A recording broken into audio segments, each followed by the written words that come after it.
Kate Richardson from House Core asked us to do this video after having done the Vermin Mentality video for our friends at Childbite.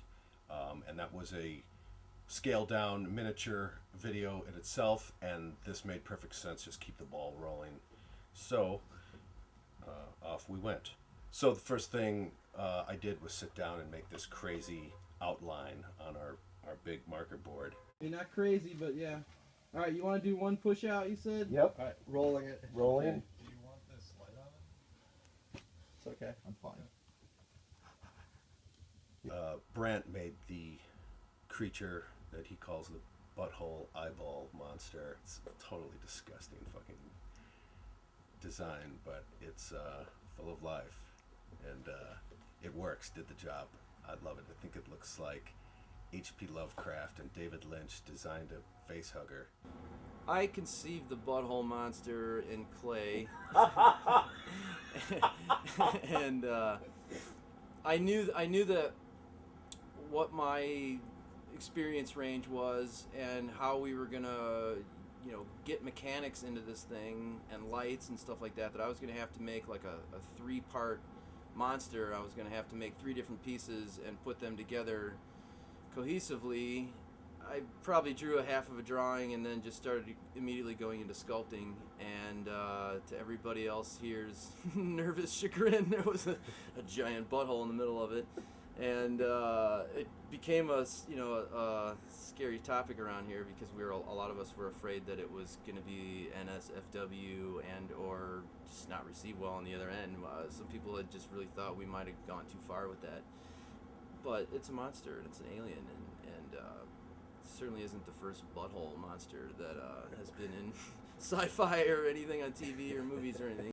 On set, that we had to pour lube into it to get the eyeball to pop out, and it was just like I'm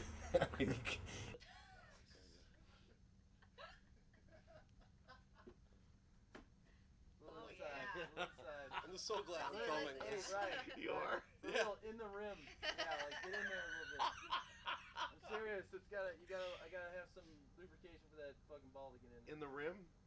Don't fucking pour it. You're pouring it on me. Oh, sorry. The eyeball for this project, the all-seeing eyeball, that was another first for us because we are in this shop now starting to get into a little bit of robotics and electronics. Dave Wimsat, a good friend of ours, is definitely now heading that department up in our shop. This was a really good chance in what we do to start bringing some robotics into it. Thankfully, Dave headed that up on his own. Ryan and I are busy enough to doing the things we do, so now we also have a robotics guy in the shop, which is fantastic. Dave Wimsat built an incredible piece of mech that served as a driving force behind the giant eyeball that appears out in space. Brent painted the eye, and Dave disappeared for a month or 2 and came back with this incredible machine. Love that dude for that. The scale that we did, we need little tiny clothes, and thankfully we know Lynette Colombo, and she came on and actually made all these like miniature little t-shirts for all the heavy metal guys at the party. She took care of the lead hero actor puppets and made sure they were outfitted, and Lynette's like always our go-to girl. One of her more impressive tasks was making the monochromatic ghost costumes that Phil and Bill are wearing when they rise from the grave. They're wearing duplicates, but everything's been deadened a little bit, from the camouflage to the logo on the shirt. She did a really good job with the costumery on everything, really, especially on the Phil puppet though. I think that one's my favorite. She got the t-shirt and the pants on that well, and Lynette's just a cool chick generally, so it was good to work with her. The Christmas scene was kind of a big collaborative effort. A bunch of people came together on that one. It started off with Brent building the room. I started to dress it. Jeff Cooney made some really hilarious photographs and some paintings and things to hang and dress the place. I made this little weird beast head. Our friend Jody Cox upholstered a miniature couch for us. Threw some foam pieces together real quick and made a couch, and Jody Cox is another person I could call, or Ryan could call at a heartbeat and say, hey, see this little tiny couch? I need it upholstered for this scene. And she's somebody who's not going to question anything. Excellent! And, a couple days later, we got a brown suede upholstered couch. Danny Johnson came in and sculpted the Christmas tree monster's mouth, the bark teeth or whatever. So there's a lot of people on that first scene, but usually it starts with me making a rough framework and then bringing people in as the miniature pieces. Graveyard, our friend Patty came in, and we were hanging out at a party, and she said, hey, I heard you're doing this puppet video. I used to make stuff for Nickelodeon. I was like, please come help us. The Graveyard was one of the sets I had really the least to do. I basically framed out the flat platform and masonite the top for them and cut out some holes where the graves are going to be, and Patty took it away, did the whole thing. I didn't really have to do much after just framing the piece off for her. She took the idea and ran with it, and it turned out fantastic. It's one of the more pretty shots I think we have in Swamp Fest. So we had to build a swamp concert for this video, and again, I framed it out and kind of built it almost like a poker table, or per se. And Ryan Oliver did, I'd probably have to say, like 90% of the work involved in the swamp. That was, as we all kind of individually took some bigger pieces and then worked on each other's stuff.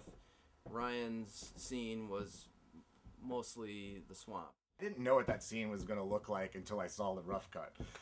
Even though I was there, doing some of the puppeteering, because it was just so absurdist. You had the rave cave off in the corner, and then Phil and Bill up there. So I bought a bunch of these little snap together stop motion characters called Modibots, and then started going to Stavros's house and leaving with bags of parts from wrestling characters and a bunch of toy arms and hands, and we sculpted a bunch of stuff and put all these concert goers together, and it really filled out the scene nice. And then my friend Jeff Cooney took care of a lot of the duties for the rave cave, which is off to the side.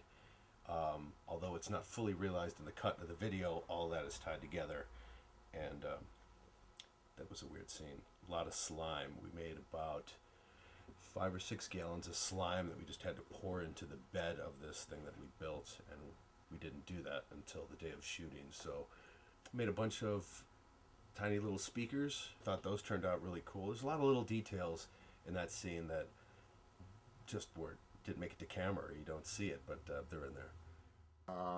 With the slime and everything, it was the most technically involved of all the sets. And it sort of started out as Ryan's thing and then slowly sucked everyone into it by the time of filming, just to keep the whole thing going. I think it was in many ways one of the cooler ones. Obviously, I'm biased towards 7-Eleven, but after that one, I like the swamp one the best. The 7-Eleven scene, I personally just loved. JB knocked that out. Yeah, all of the tiny little products, again, things you'll never ever see in the cut of the video, but they're all there. Every product has a name and text on the side and UPC codes, and it would just come in and laugh and look at all the stuff that he was making every day. I basically built it, painted the walls, got the window and the door to work properly in the front. I faux tiled the floor, cut the holes out for the trenches and everything, and then JB went wild and built the rest of the sub.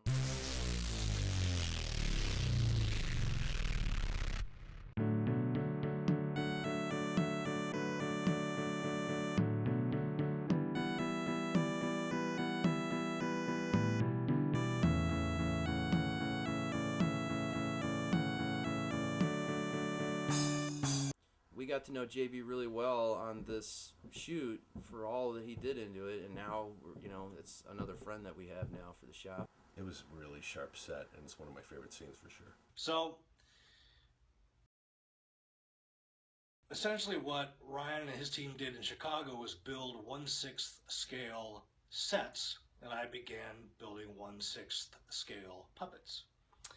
I had Jake Korick sculpt likenesses of Phil and Bill out of clay, and we molded and cast those, and then we ran those in a resin, and they were very small. They were only 1.5 inches tall, the faces themselves.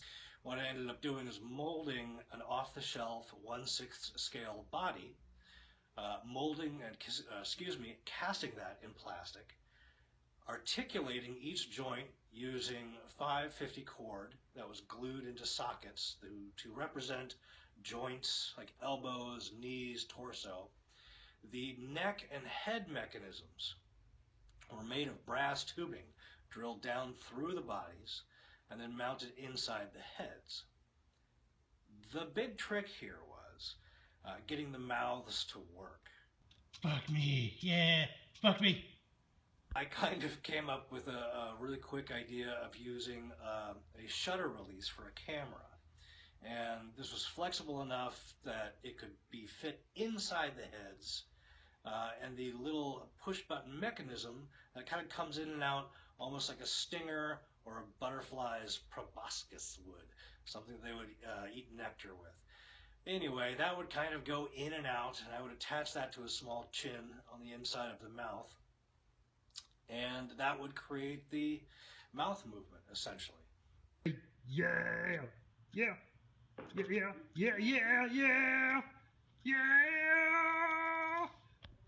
But many thanks to Jake Korick and Marcus Cook for helping me run them and put them together and make it all work. My name's Katrina Nelkin. I did the visual effects, on-set supervision, and post-production on Dirty Eye. It was a blast, if not exhausting. Basically, on set, I was just there to make sure that all the guys and girls did everything that they could to make essentially my job a little easier on the back end. Long shooting hours and stuff sort of warped our brains a little bit, but it ended up being a really, really great piece.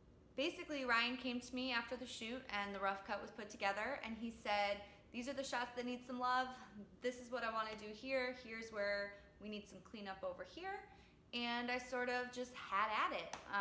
I showed him some style frames in progress, and he was able to give me notes that way, but I just sort of ran with it. The job of visual effects is really to make the viewer not even know I had to touch a shot. So except for obviously the comets and the eyeballs, and there's a lot of little cleanup things that happen on a set, especially one with a short turnaround, that it's really just my job to go in and make sure that everything comes out looking clean and looking as good as it can be. So I had a lot of fun. It was exhausting, but it was a great opportunity, and I hope you guys all really enjoy it. And I'm glad it all came together well. And I hope you enjoy it. Thank you very much. Take care. Thank you. I think it's good. Okay. Cool. That's it.